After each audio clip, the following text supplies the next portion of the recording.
Bonjour, mon nom est Gloria Noël et aujourd'hui, je vais aborder le thème du marché caché de l'emploi. C'est quoi en fait le marché caché de l'emploi? C'est en fait les offres d'emploi qui ne sont pas affichées ou diffusées au grand public via les médiums de recherche d'emploi traditionnels, c'est-à-dire essentiellement Internet et les journaux. On estimerait qu'entre 60 et 80 des emplois disponibles se retrouveraient sur le marché caché de l'emploi. Avec des chiffres aussi importants, on pourrait se demander, mais pourquoi il y a autant d'emplois qui ne sont pas affichés? C'est essentiellement pour une raison économique. Publier des offres d'emploi, ça représente des coûts en argent, en temps et en ressources humaines. La prochaine question que j'imagine que vous vous posez, c'est comment est-ce que je fais pour percer le marché caché de l'emploi? Avant d'en arriver là, c'est important que vous définissiez c'est quoi votre objectif d'emploi. Donc, quel secteur ou quelle industrie vous intéresse, quel genre d'emploi que vous recherchez et c'est quoi les conditions de travail que vous voulez. Tous ces éléments-là, c'est ça qui va vous permettre de diriger votre recherche d'emploi. Maintenant, je vais vous parler de quelques stratégies que vous pouvez adopter pour percer le marché caché de l'emploi.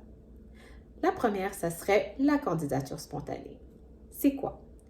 C'est postuler sur un poste ou auprès d'un employeur sans qu'il y ait eu au préalable d'annonce de recrutement. Pour que cette stratégie-là soit efficace, c'est essentiel que vous vous renseigniez sur les principaux projets et la mission de l'employeur où vous postulez. Et ça va permettre de préparer votre candidature adéquatement. Renseignez-vous aussi sur les canaux de recrutement, c'est-à-dire à qui vous devez envoyer votre candidature et qui prend les décisions d'embauche.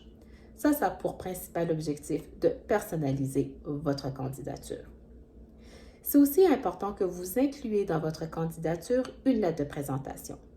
Cette lettre devra inclure votre offre de service, ce que vous recherchez comme poste et vos expériences pertinentes.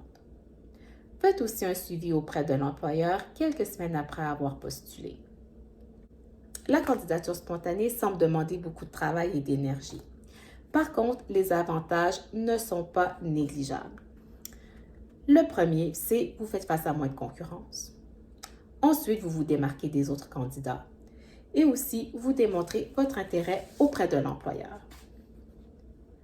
La deuxième stratégie que je pourrais vous suggérer pour vous aider à percer le marché caché de l'emploi, c'est l'utilisation de votre réseau de contacts. C'est qui?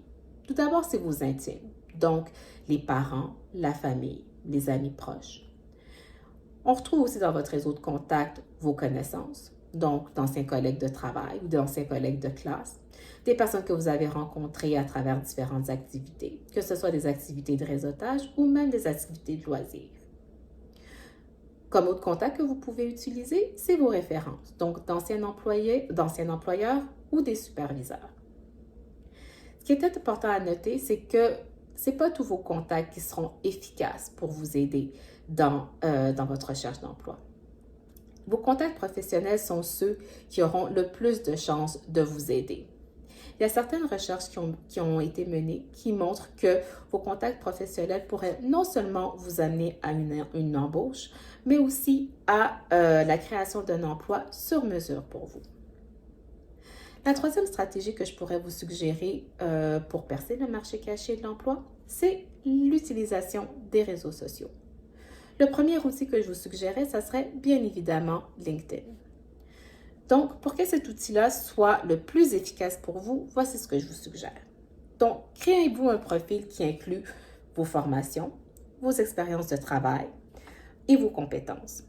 Complétez aussi toutes les sections de votre profil et accompagnez-le d'une photo professionnelle. Outre avoir un profil sur LinkedIn, ce site-là vous permet de créer de nouvelles connexions ça, c'est à travers celles que vous connaissez déjà, mais aussi le site va vous suggérer de nouvelles connexions que vous ne connaissez pas nécessairement. Vous pouvez aussi réseauter avec des gens qui ont fréquenté les mêmes milieux que vous ou qui ont des intérêts similaires à vous. Vous pouvez aussi vous joindre à des groupes de discussion, ce qui vous donnerait l'opportunité de réseauter et de vous démarquer auprès d'employeurs potentiels. LinkedIn aussi, ça vous permet d'obtenir le nom de recruteurs des entreprises et vous pouvez les contacter directement via le site. Comme autre réseau social que je pourrais vous suggérer, c'est Facebook. De prime abord, c'est un peu surprenant, mais il ne faut pas oublier que Facebook, c'est probablement le réseau social le plus connu, non seulement auprès des individus, mais aussi des employeurs. Donc, voici comment Facebook pourrait vous aider dans votre recherche d'emploi. Dans votre profil, ajoutez des informations en lien avec votre formation et votre domaine d'emploi. Faites aussi attention à votre image pour que toutes les personnes qui consultent votre profil trouvent votre candidature intéressante. Vérifiez aussi vos paramètres de confidentialité. Il faut que vous vous assurez que les informations qui sont disponibles et visibles au grand public ne soient pas une barrière à un recrutement éventuel. Je vous suggère aussi de suivre les pages des organisations ou des compagnies qui vous intéressent. Donc, vous pourrez trouver sur ces pages-là des informations concernant leur secteur d'activité et aussi sur des activités de réseautage. Sur leur page, vous pouvez aussi communiquer directement avec les employeurs via un message privé. Vous pouvez aussi obtenir des informations intéressantes concernant des opportunités d'emploi qui ne sont pas nécessairement diffusées au grand public. Voilà, j'espère que ces quelques informations concernant le marché caché de l'emploi et les stratégies pour le percer vous aideront dans vos prochaines démarches.